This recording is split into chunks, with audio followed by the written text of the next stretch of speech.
ప్రముఖ హాస్య నటుడు కళ్ళు చిదంబరం మరణించారు. గత కొంతకాలంగా శ్వాసకోశ సంబంధిత వ్యాధితో బాధపడుతూ ఇవాళ కన్నుమూశారు. తన మొదటి సినిమానే ఇంటి పేరుగా మార్చుకున్నారు చిదంబరం.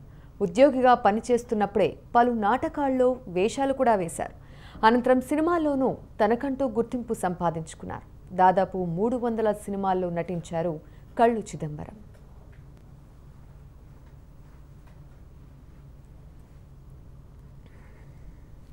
ఇదే విషయంపై మరింత సమాచారం మా ప్రతినిధి వెంకట్ అందిస్తారు. వెంకట్, ఇదే విషయంపై పూర్తి అప్డేట్స్ ఏ విధంగా ఉన్నాయి?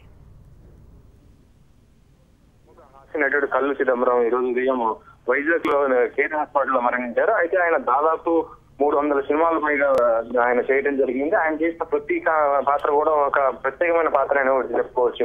అంటే నాటక రంగం నుంచి వచ్చినటువంటి కళ్ళు చిదంబరం ఫస్ట్ కళ్ళు అనే సినిమా ద్వారా రావడంతో ఆయనకి కళ్ళు చిదంబరం అనే పేరు రావడం జరిగింది. అయితే కళ్ళు చిదంబరం చేసినటువంటి ఎన్నో సినిమాల్లో చూస్తుంటే అమ్మోరు సినిమా గురించి ప్రత్యేకంగా చెప్పుకోవచ్చు. ఆ సినిమాలో కళ్ళు చిదంబరం